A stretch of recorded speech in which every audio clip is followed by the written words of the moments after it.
Revenir à la Bible, c'est ce qui fait plaisir au Sauveur.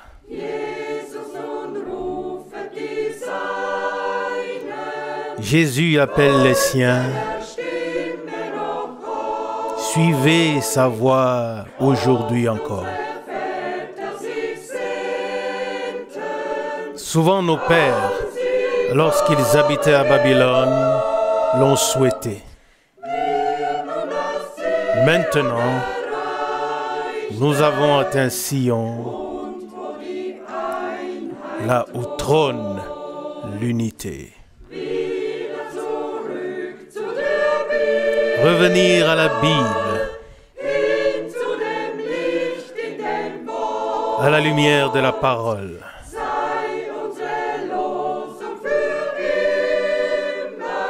Que ce soit notre devise pour toujours, sainte pour le Seigneur et à jamais. Revenir à la Bible, où toute séparation cesse. Fuyant de Babylone vers Sion, oh, quelle course bénie! Oh, comme nous avons longtemps cherché, aspirant à la lumière. Mais maintenant au soir, nous l'avons trouvé comme la parole le promet. Revenir à la Bible, à la lumière de la parole.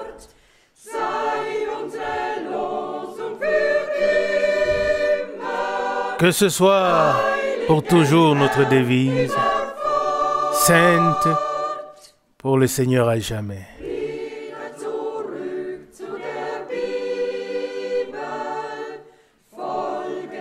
Revenir à la Bible, suivant l'appel du Seigneur, vers les paroles du Sauveur, que nous aimons tant suivre. Ne plus jamais s'éloigner de celui qui nous libère si glorieusement. Des êtres célestes sur la terre. Oh, quel bonheur! Revenir à la Bible.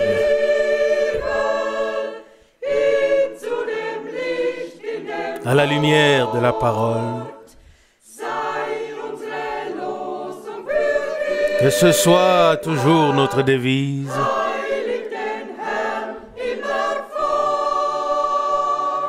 Sainte pour le Seigneur à jamais. Chers frères et chères sœurs, je vous salue tous très chaleureusement pour cette première réunion de l'année à Zurich. Nous sommes déjà dans une nouvelle année, l'ancienne est passée. Mais nous ne regardons pas en arrière, nous regardons en avant. Comme le Seigneur nous a guidés l'année dernière, de la même manière, il nous guidera cette année encore d'une main sûre. Nous remercions le Seigneur de ce qu'il nous donne encore l'occasion de nous réunir ici à Zurich pour écouter la parole véritable de Dieu. Nous remercions le Seigneur pour son amour et sa bonté. Je voudrais lire une parole tirée de Proverbe 3. Proverbe 3 à partir du verset 1. Mon fils, n'oublie pas mes instructions, et que ton cœur garde mes préceptes. Verset 2. Car ils t'apporteront longue vie et années de bonheur et de prospérité en abondance. Verset 3. L'amour et la fidélité ne t'abandonneront pas. Attache-les à ton cou, écris-les sur les tables de ton cœur. Verset 4. Tu acquériras ainsi la faveur et l'approbation de Dieu et des hommes. Fais confiance au Seigneur de tout ton cœur, verset 5, et ne t'appuie pas sur ta propre sagesse. Souviens-toi de lui dans toutes tes voies, et il aplanira tes sentiers. Verset 7. Ne te considère pas toi-même comme sage. Crains le Seigneur et éloigne-toi du mal. Ce sera un remède pour ton corps et un baume pour tes membres. Verset 9. Honore le Seigneur avec tes biens et avec les prémices de tout le produit de ton champ. Alors tes greniers se rempliront d'abondance et tes cuves déborderont de mou. Mon fils, verset 11, ne méprise pas la correction du Seigneur et ne sois pas indigné de son châtiment. Car, verset 12, le Seigneur châtie celui qu'il aime, comme un père châtie son fils qu'il aime. Au verset 5, nous avons lu « Fais confiance au Seigneur de tout ton cœur et ne t'appuie pas sur ta propre sagesse. » Nous remercions le Seigneur de ce que nous pouvons toujours encore écouter sa parole au milieu de nous, car sa parole est la vie pour nous. Sa parole est la vérité. Nous remercions le Seigneur et nous voulons le louer et le glorifier. Je voudrais prier. Fidèle Seigneur, nous te remercions pour cette parole que nous avons lue. C'est la vérité et rien que la vérité. Nous te remercions, fidèle Seigneur, de ce que tu nous accompagneras, nous garderas cette année aussi. À toi soit la louange, la gloire et les actions de grâce. Nous te faisons confiance, Seigneur Jésus, car ta parole est la vérité. Ta parole est oui et amen. Car tu es encore le même, hier, aujourd'hui et dans toute éternité. Nous te remercions, Seigneur Jésus, pour ce matin, que tu puisses nous bénir, que tu puisses ouvrir nos cœurs, Seigneur Jésus, afin que ta parole véritable ou ta parole de vérité trouve place dans nos cœurs. Que tu puisses nous permettre de garder dans nos cœurs cette parole que nous allons écouter. Fidèle Seigneur, à toi soit la louange, la gloire et les actions de grâce au nom de Jésus. Amen. Chers frères et sœurs dans le Seigneur, moi aussi je vous salue très très chaleureusement depuis Zurich et je vous souhaite à tous, véritablement à tous, jusqu'aux extrémités de la terre, les riches bénédictions de Dieu. Nous savons tous que le message divin est adressé aux élus, à tous ceux qui attendent que le Seigneur revienne et nous prenne avec lui dans sa gloire. Et nous avons reçu ou eu le grand privilège de ne pas seulement parler d'un message, mais de pouvoir proclamer le message divin originel du salut.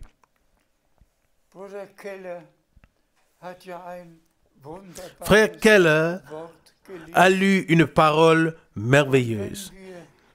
Et si nous lisons les 31 chapitres de Proverbes,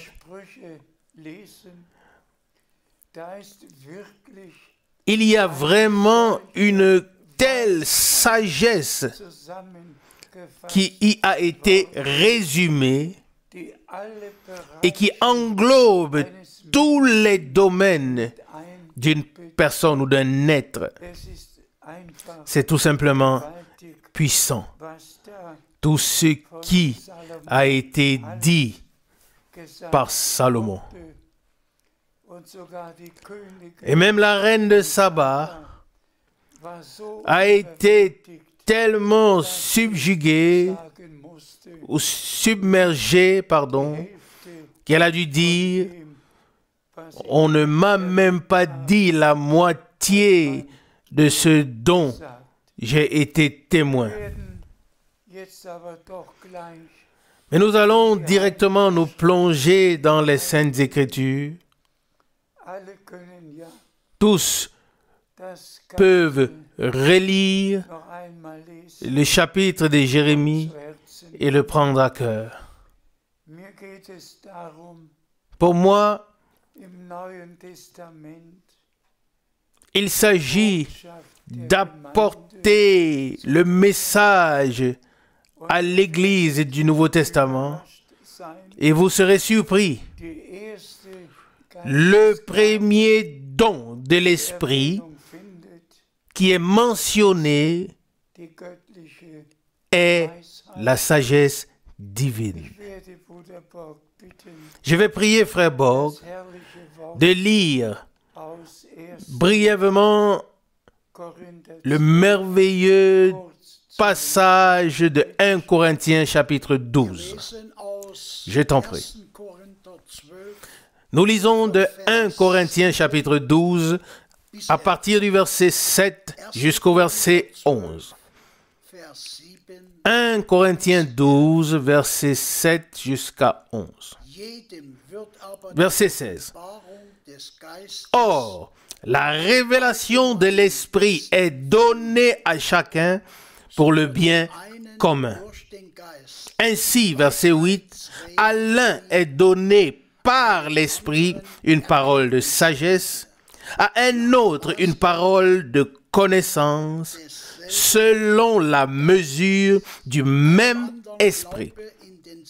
Verset 9, à un autre la foi dans le même Esprit, à un autre les dons de guérison dans le même Esprit, à un autre le don d'opérer des miracles, à un autre la prophétie, à un autre le discernement des esprits, à un autre le parler en langues diverses, à un autre l'interprétation du parler en langue.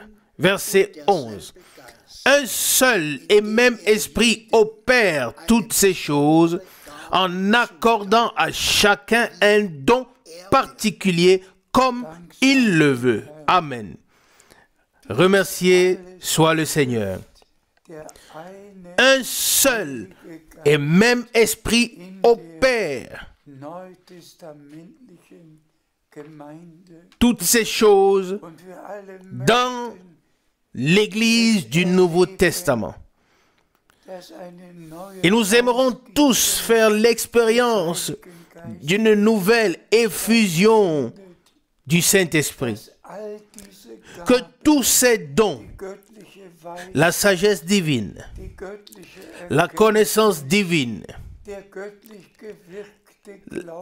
la foi manifestée par Dieu. Tous ces dons sont des dons du Saint-Esprit qui ont été donnés à l'Église pour l'édification, de sorte que tous les membres soient véritablement imprégnés de l'Esprit de Dieu.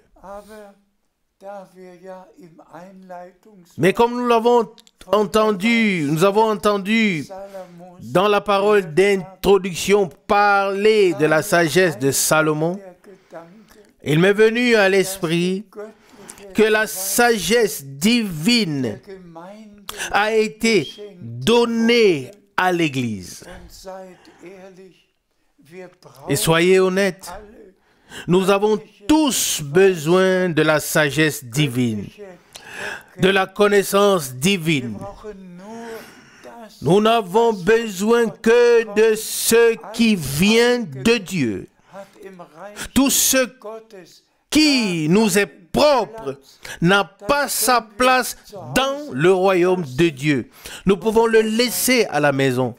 Et c'est pourquoi l'accent est mis sur le fait que tous les dons de l'Esprit sont conduits, opérés et utilisés dans l'Église par l'Esprit de Dieu.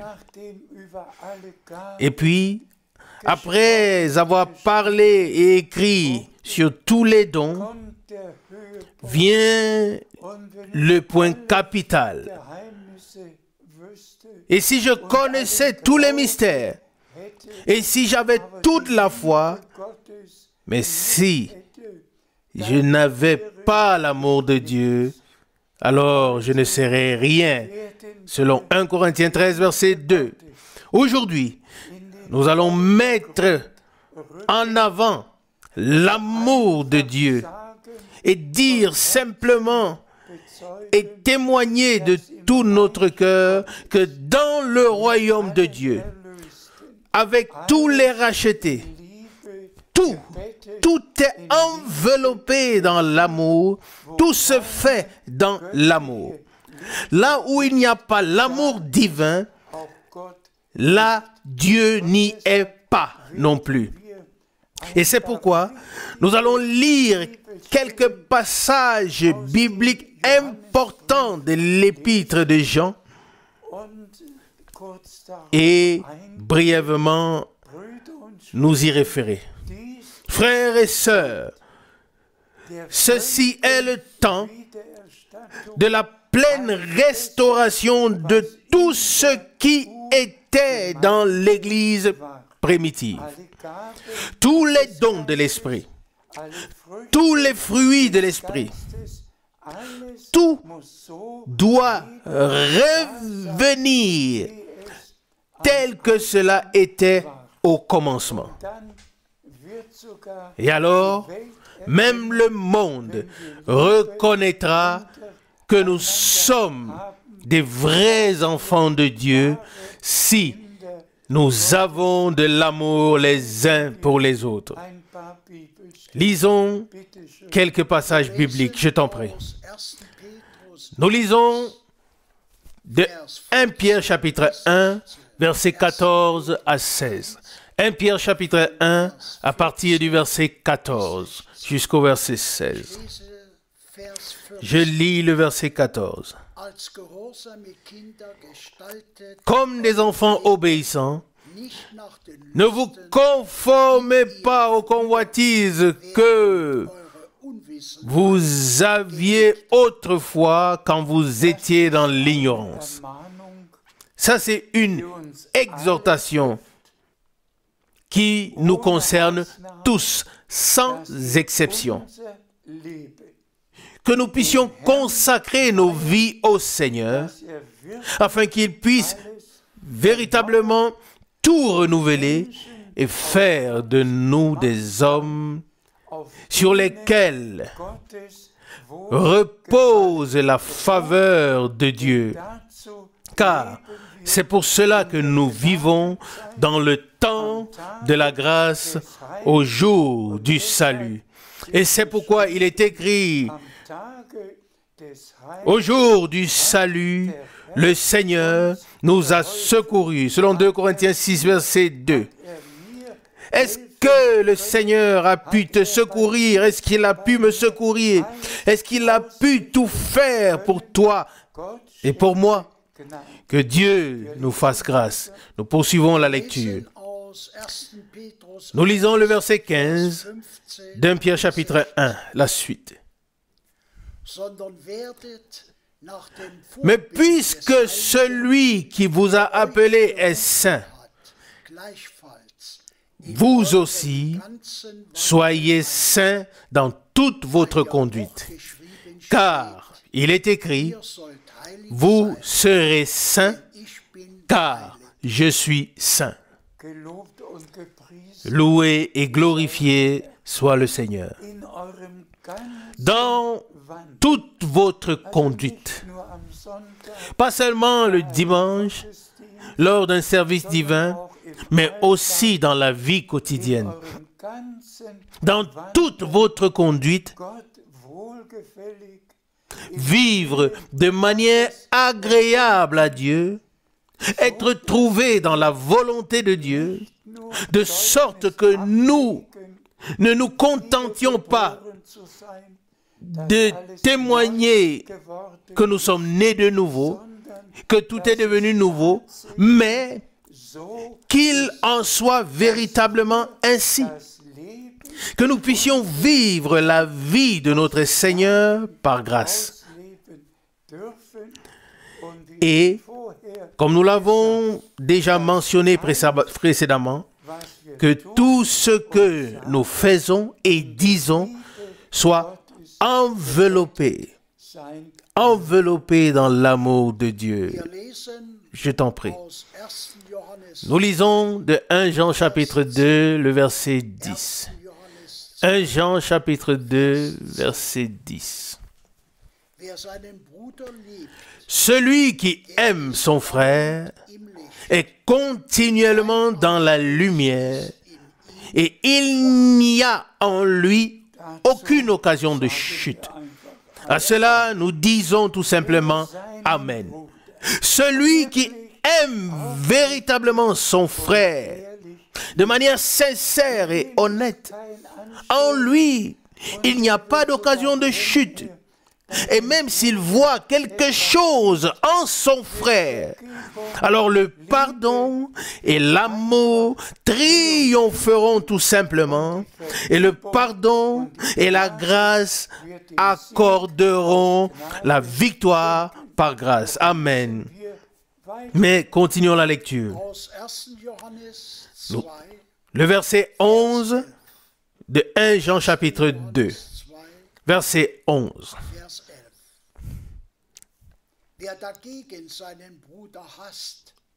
Celui au contraire qui hait son frère est dans les ténèbres et marche dans les ténèbres et ne sait pas où il va parce que les ténèbres ont aveuglé ses yeux.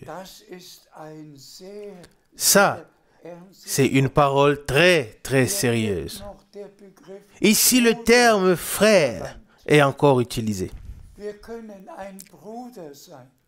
Nous pouvons être un frère et dire que nous aimons.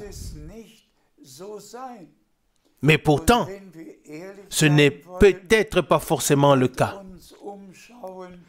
Et si nous voulons être honnêtes et regarder autour de nous, combien de différentes directions de foi il y a-t-il au milieu de ce qu'on appelle message, où des personnes ne se saluent pas, ne se connaissent pas depuis 10 ans, 20 ans, 30 ans, 40 ans, mais tous sont des frères, tous croient le message, tous veulent prendre part à l'enlèvement.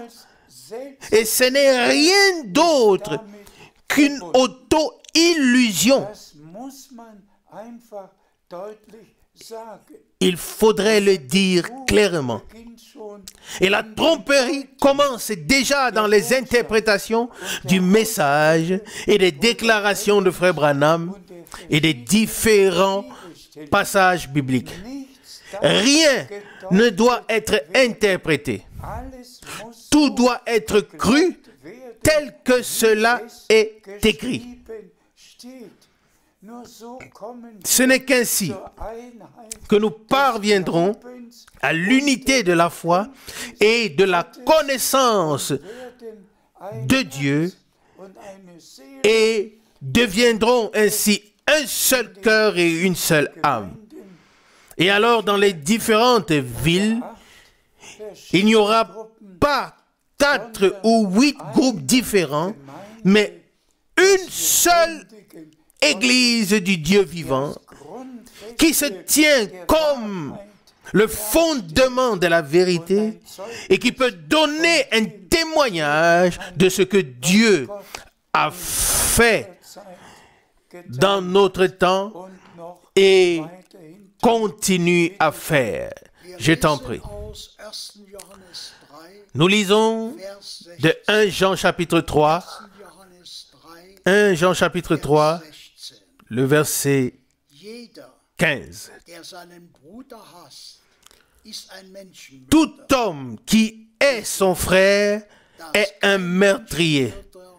Et vous savez qu'aucun meurtrier n'a en lui la vie éternelle comme possession permanente. Amen. Cette parole aussi est si profonde. Nous avons reçu la vie éternelle. Mais si nous n'aimons pas les frères, mais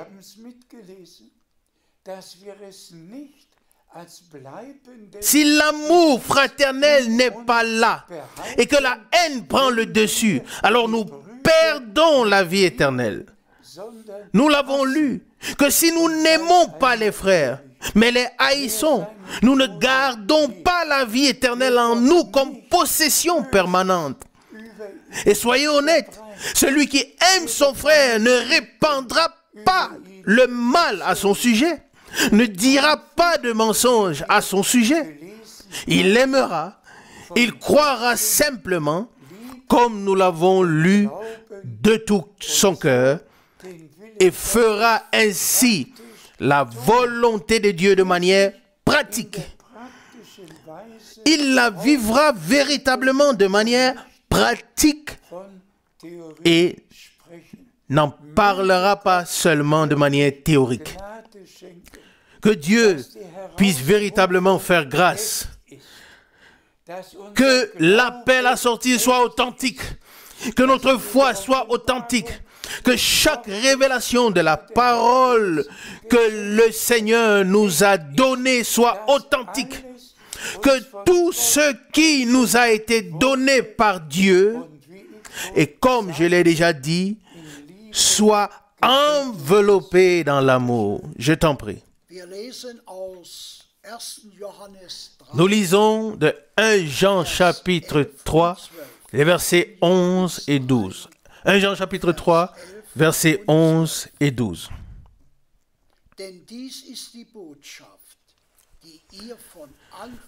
Voici en effet le message que vous avez entendu dès le commencement. Nous devons nous aimer les uns les autres. Verset 12. Non pas à la manière de Caïn, qui était un fils du diable et qui tua son frère. Et pourquoi l'a-t-il tué? Parce que toute sa conduite était mauvaise, tandis que la conduite de son frère était juste. Cette parole aussi doit nous aller tous droit au cœur. Il ne suffit pas de parler d'amour. Et comme l'avertissement sérieux a été donné ici, n'aimez pas à la manière de Caïn.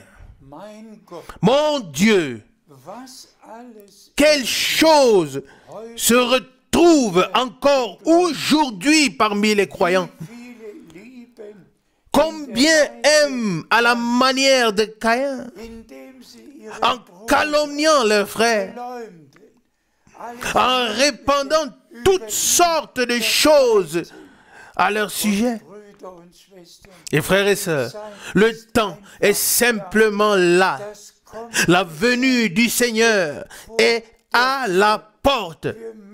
Nous devons arriver au point où tout ce que Dieu attend de nous puisse se trouver véritablement en nous, en toute sincérité. Et le temps est là de reconnaître ce que le Seigneur fait maintenant et ce à quoi nous devons pleinement avoir part. Alors, pas à la manière de Caïn, et nous l'avons lu, celui qui n'aime pas son frère est un meurtrier. Alors que Dieu fasse simplement grâce. Nous poursuivons la lecture. Nous lisons de 1 Jean chapitre 4 verset 20. 1 Jean chapitre 4 verset 20. Et si quelqu'un dit, j'aime Dieu, et qu'il haïsse son frère, c'est un menteur. Car celui qui n'aime pas son frère, qu'il voit, ne peut certainement pas aimer Dieu qu'il n'a jamais vu. Cette parole aussi est si sérieuse. On peut parler de l'amour de Dieu. On peut dire, oh Dieu, je t'aime. Mais qu'en est-il alors de l'amour envers ton frère? Comment pouvons-nous? Et c'est là que se trouve le mot « certainement ». Personne ne peut aimer Dieu qu'il ne voit pas s'il n'aime pas son frère qu'il voit. J'ai simplement eu à cœur de lire ces passages bibliques qui touchent véritablement la chose et qui ont tant à nous dire à tous afin que nous puissions nous examiner. Mais qui veut dire j'aime Dieu? Il n'a plus de communion avec son frère pendant 20 ans et ne dit que du mal de lui. Tout cela n'est qu'un mensonge et tromperie. Et se tromper soi-même se révélera être la pire des choses lors du retour de Jésus-Christ notre Seigneur. Je prie à Dieu de vous donner à tous les frères et sœurs dans le monde entier, la grâce d'aimer Dieu sincèrement, d'aimer sincèrement chaque frère et chaque sœur, et de même que nous ne pouvons rien dire de mal sur Dieu, de la même manière, nous ne pouvons pas dire du mal d'un frère ou d'une sœur. Que nous soyons véritablement enseignés de Dieu et conduits par Dieu. Et alors, la sagesse divine sera avec nous. Et alors, les dons de l'Esprit, comme nous l'avons lu dans 1 Corinthiens chapitre 12, ainsi que les fruits de l'Esprit, Galates chapitre 5, se manifesteront. Poursuivons la lecture.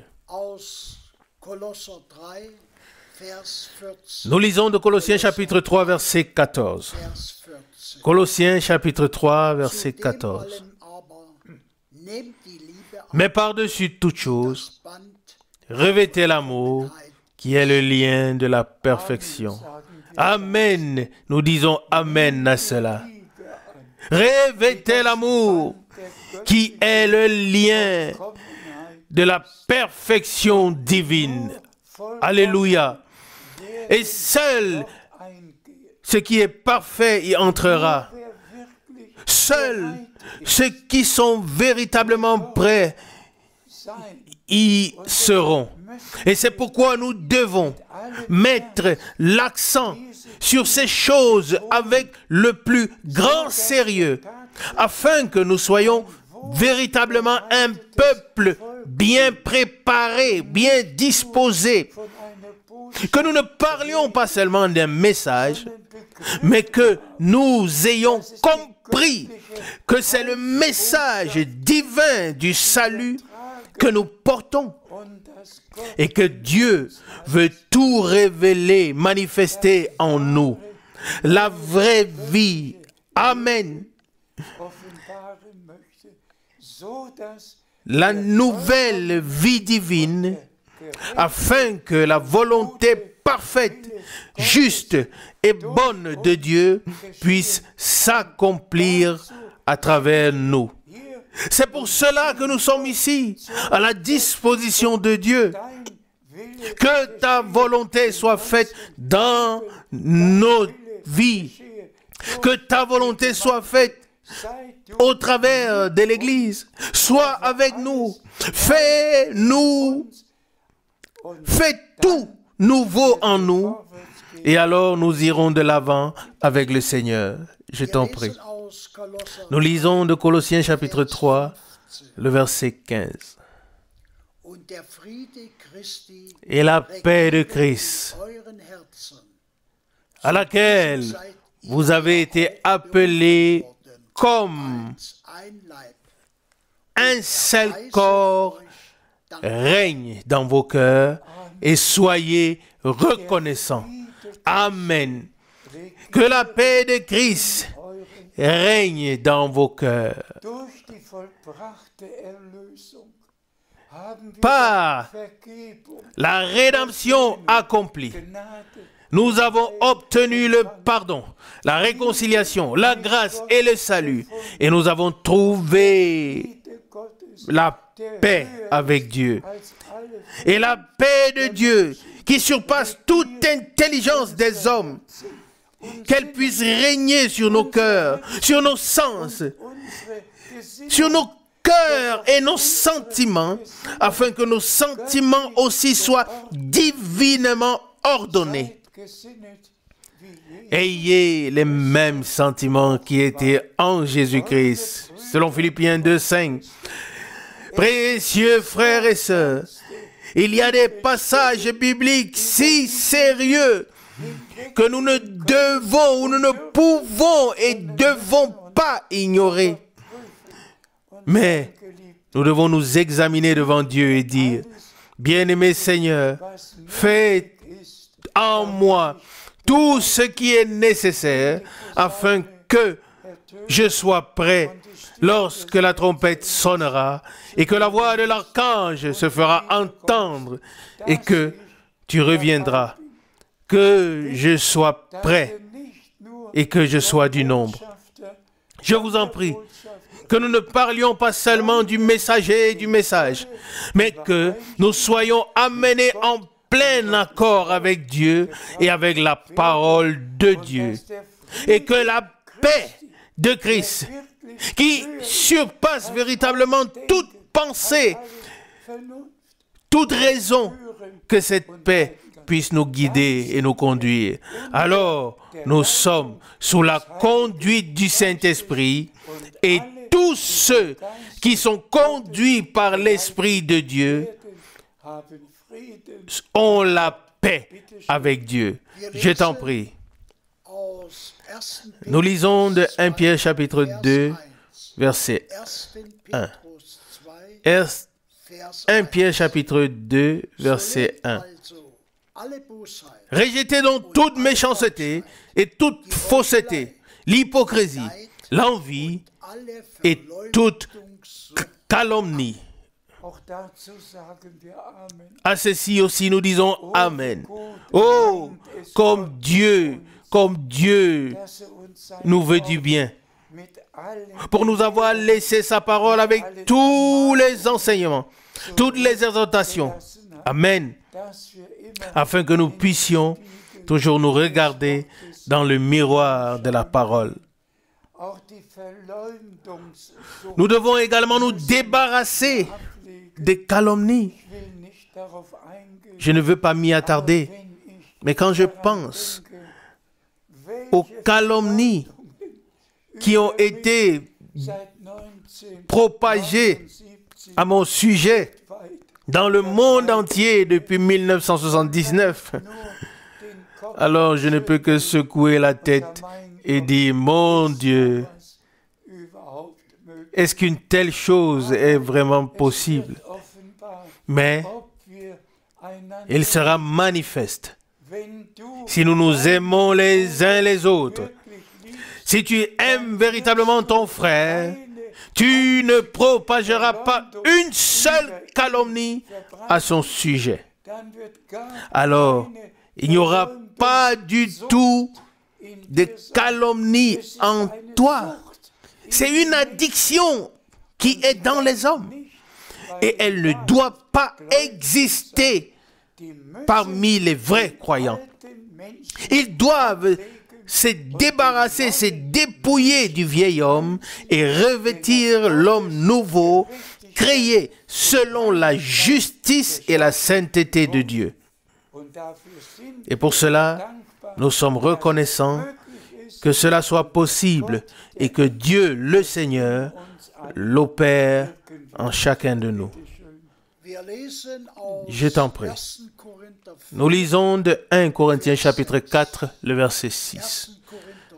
1 Corinthiens chapitre 4, verset 6.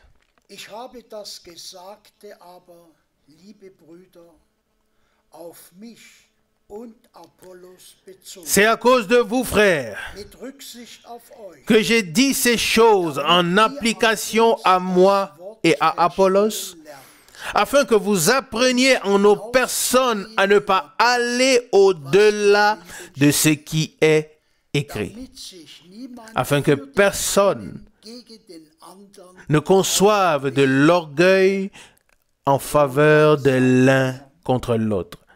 Oh, remercié soit le Seigneur. Ça, c'est l'un des passages les plus importants de la Bible. Ne pas aller au-delà de ce qui est écrit. Et si nous pouvons maintenant le mentionner, combien de directions y a-t-il? Et toutes ces directions sont allées au-delà de ce qui est écrit. Et c'est pourquoi il y a des séparations, les divisions. Mais si tous ne disaient que ce qui est écrit ici, alors nous serons un seul cœur et une seule âme. Mais si l'un vient ici et l'autre va là-bas, l'un proclame ceci, l'autre cela, c'est de là que viennent toutes les divisions. Et je vous dis, le moment est venu où je dois dire à tous les frères serviteurs, en toute sincérité et dans tout le sérieux, au nom de Jésus-Christ, examinez-vous et n'allez pas au-delà de ce qui est écrit dans la parole, car le jugement de Dieu vous atteindra, vous et ceux qui ont été égarés par vous. Car tous ceux qui vont au-delà de ce qui est écrit égarent les hommes. Et c'est pourquoi nous avons les différentes directions et tous ne sont que des égarements. Ce n'est que lorsque la parole de Dieu est proclamée et crue comme cela est écrit que nous deviendrons un cœur et une seule âme. S'il vous plaît, n'allez pas au-delà de ce qui est écrit. C'est le ainsi parle le Seigneur et c'est adressé à tous les frères serviteurs et à tous les auditeurs de ne plus rien recevoir et croire ce qui n'est pas ou ne peut pas être lu de la Bible. Que Dieu l'accorde et il l'accordera à tous les élus. Je t'en prie. Nous lisons de 1 Timothée chapitre 1, le verset 3. 1 Timothée chapitre 1, le verset 3.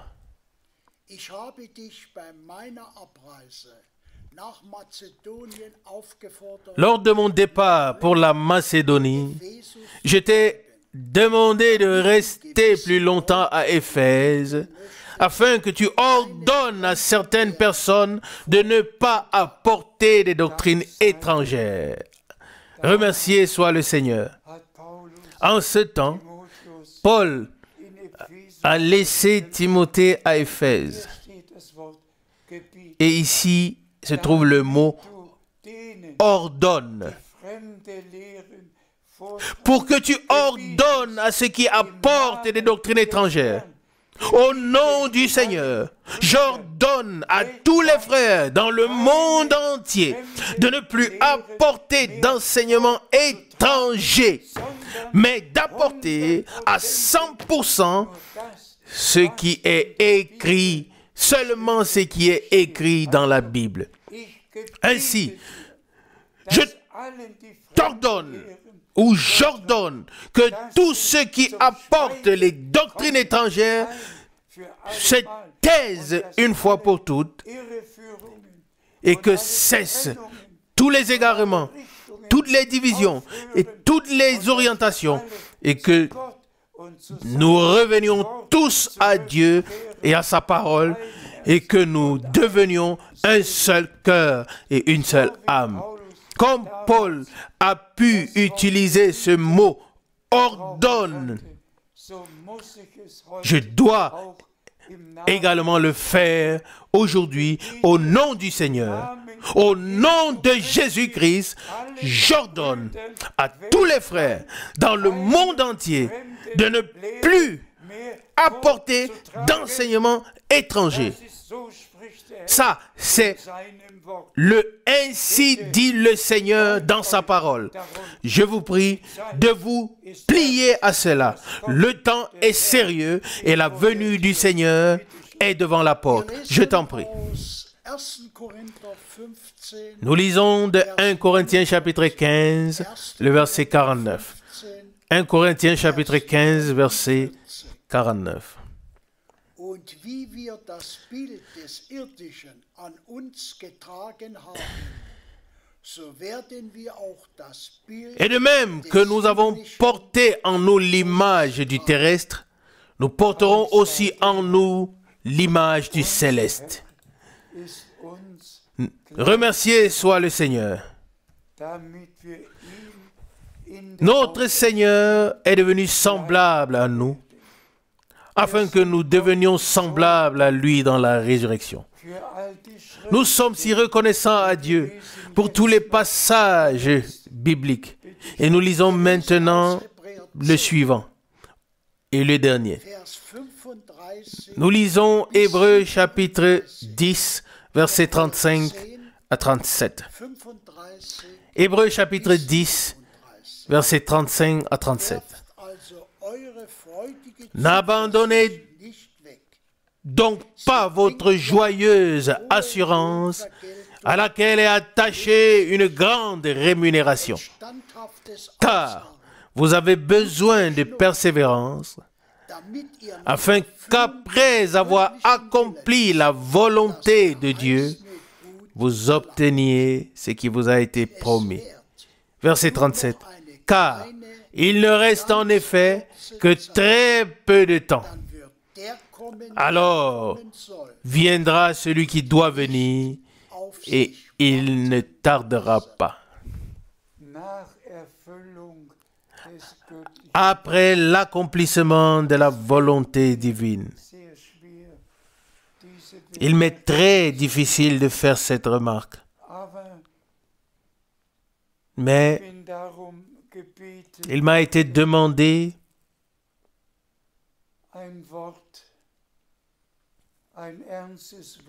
d'adresser une parole sérieuse à tous les frères qui apportent des faux enseignements, et particulièrement aux frères qui répandent la polygamie.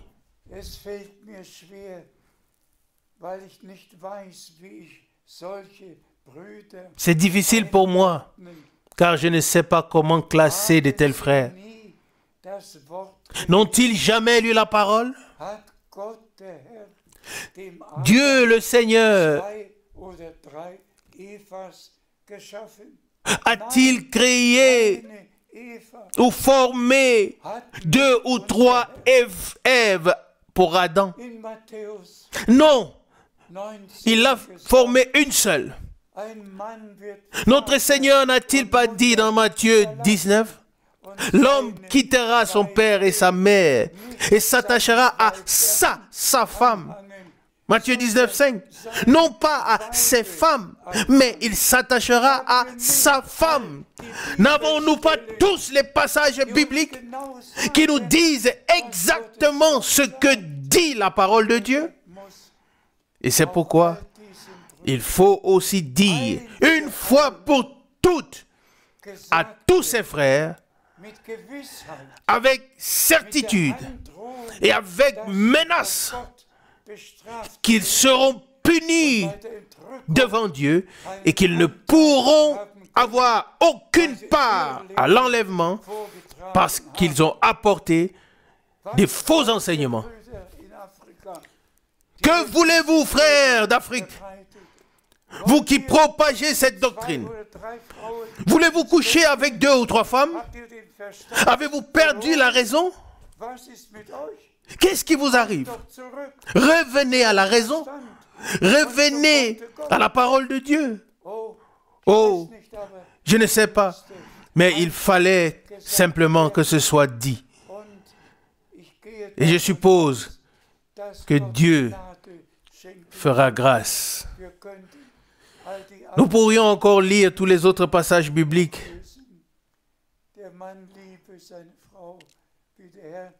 Marie, aimez vos femmes comme le Seigneur a aimé l'Église, et que la femme soit soumise à son mari, selon Éphésiens 5, verset 22 et verset 25. On pourrait lire tous ces passages bibliques. Mais, je le répète, je me répète, et j'ordonne à tous les frères de ne pas proclamer une seule fois une fausse doctrine, mais seulement ce qu'ils peuvent proclamer sur base des Saintes Écritures, c'est-à-dire le « Ainsi dit le Seigneur » de sa parole. Récapitulons. Dans la parole d'introduction, Frère Keller a choisi le chapitre 3 des Proverbes. Et nous l'avons tous reconnu. Aucun autre homme sur la terre n'avait autant de sagesse que Salomon. Autant de proverbes, autant de sagesse, autant de conseils, d'actions, comme ceux qu'il a donnés. Et comme nous l'avons déjà mentionné, que la reine de Saba était elle aussi submergée. Et nous sommes tous touchés quand nous lisons tout cela. Mais ce qui nous intéresse véritablement dans le Nouveau Testament, ce n'est pas seulement de recevoir des enseignements de l'extérieur, mais d'avoir reçu l'enseignement divin en nous, afin d'ordonner nos vies personnelles de la même manière que nous avons ordonné notre vie spirituelle de manière biblique. Ainsi, résumons. Dieu a envoyé Frère Branham dans notre temps avec le dernier message. Et permettez-moi d'insister sur ce point. Nous sommes si reconnaissants pour la traduction allemande de la Bible. il n'est pas seulement fait mention du message, mais du message de salut. Jusqu'à Matthieu chapitre 24, verset 14, il est parlé de ce que ce message de salut serait prêché à toutes les nations en guise de témoignage. Aujourd'hui aussi, ce message de salut divin a été prêché à toutes les nations en guise de témoignage. Et tous ceux qui, dans tous les peuples, appartiennent ou font partie du peuple de Dieu, prêteront l'oreille à ce que Dieu a dit. Mais jusqu'à Apocalypse chapitre 14, verset 6, là, il est écrit, il est parlé de l'évangile éternellement valable. Le message de salut éternellement valable. S'il vous plaît, bien-aimés frères, à partir d'aujourd'hui, ne proclamez que le message du salut éternellement valable. Un message dans lequel le salut de Dieu n'est pas contenu, ne sert à rien pour aucun homme. Mais le message de salut divin a mis au cœur de l'action, au cœur de la chose, ce qui s'est passé à la croix du Calvaire. Ainsi, Dieu a tant aimé le monde qu'il a donné son Fils engendré afin que tous ceux qui croient en lui, qui croient en la rédemption accomplie, pas seulement croire extérieurement, comme toutes les communautés religieuses croient en Jésus-Christ, cela ne suffit pas, mais croire en Jésus-Christ qui a accompli la pleine rédemption par son sang à la croix de Golgotha. Amen. Nous ne croyons pas seulement en général, comme dans le christianisme, à Noël, le vendredi saint, à la Pâque, à la Pentecôte. Tout le monde célèbre ces fêtes. Mais nous croyons au Rédempteur. Nous croyons à la rédemption accomplie. Nous croyons à chaque parole de Dieu. Et nous croyons à toutes les bénédictions que Dieu nous a accordées. Amen. Comment Dieu ne nous donnerait-il pas toutes choses avec lui? Ainsi, le Seigneur a envoyé Frère Branham avec le message divin originel de salut qui devait précéder la seconde venue de Christ. Et le Seigneur m'a utilisé après le départ à la maison de Frère Branham pour porter ce message de salut divin dans le monde entier. Et personne n'aura d'excuses et n'a d'excuses. Tous ont entendu. Tous peuvent prendre leurs décisions. Mais comme Jean-Baptiste savait quel passage biblique s'appliquait à lui, que ce soit Malachie, chapitre 3, verset 1, que ce soit Malachie, chapitre 4, verset 6a, verset 6, première partie. Et le même Jean-Baptiste pouvait dire dans l'évangile de Jean au premier chapitre, verset 23, « Je suis la voix de celui qui crie dans le désert, préparez le chemin du Seigneur. » Amen. Dans le verset 23 de Jean 1, il s'est référé au passage d'Ésaïe 40, verset 3. Frère Branham pouvait se référer au passage biblique qui s'appliquait à lui. Et frères et sœurs, je le dis simplement dans toute humilité parce que je l'ai vécu. Le Seigneur, le Dieu du ciel et de la terre, est celui qui m'a dit, mon serviteur, ton temps pour cette ville est bientôt terminé. Je t'enverrai dans d'autres villes pour proclamer ma parole, ma parole. Et vous l'entendrez à nouveau au ciel. C'est la vérité absolue. Et c'est pourquoi je n'ai jamais pris part à une fausse doctrine, mais j'ai seulement proclamé la parole.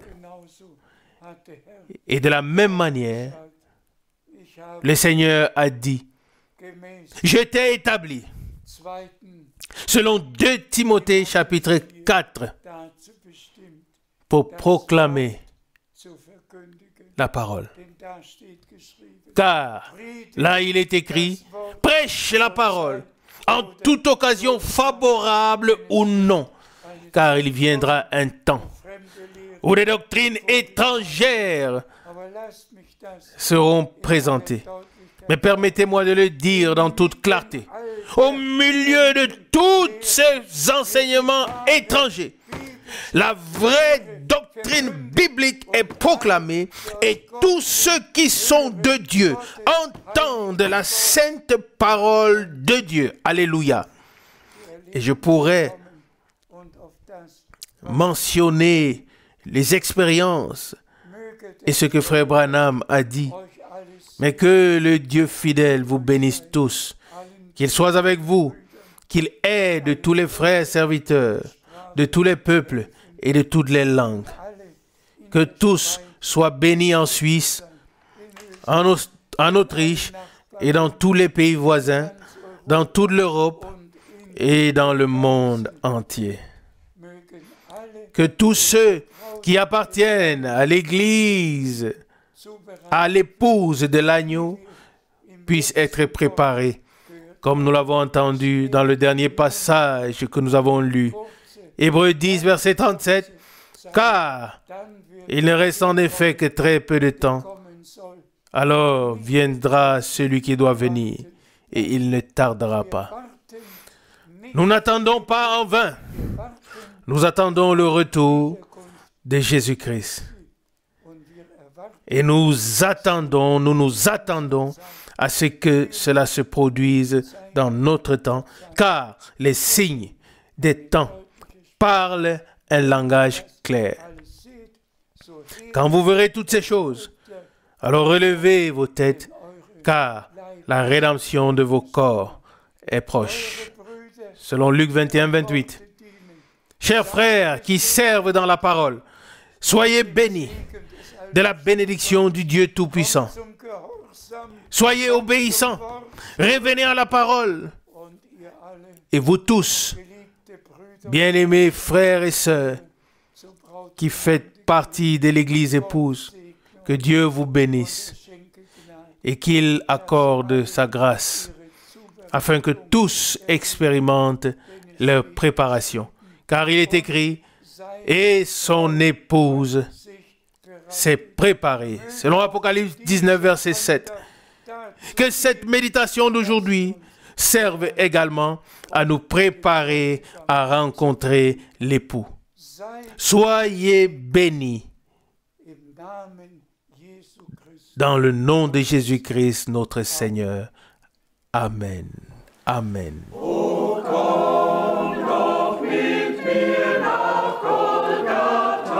Oh, viens avec moi à Golgotha et vois ce qui s'est passé pour toi à la croix.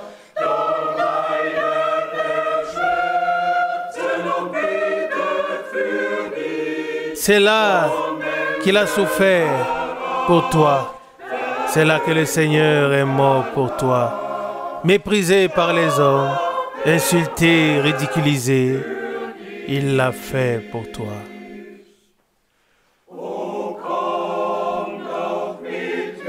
Oh, viens avec moi à Golgotha.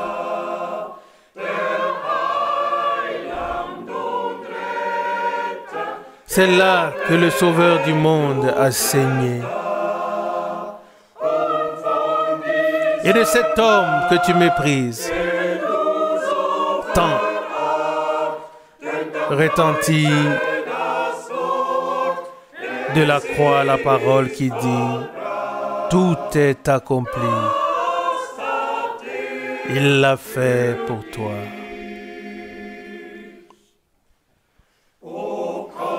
Oh, viens avec moi à Golgotha. Car là, car ici, sur la terre, le ciel se rapproche de toi. Oh, vois, Jésus a pris sur lui tes péchés, quand sur la croix, il a expié dans la douleur en tant que sauveur. Il l'a fait pour toi.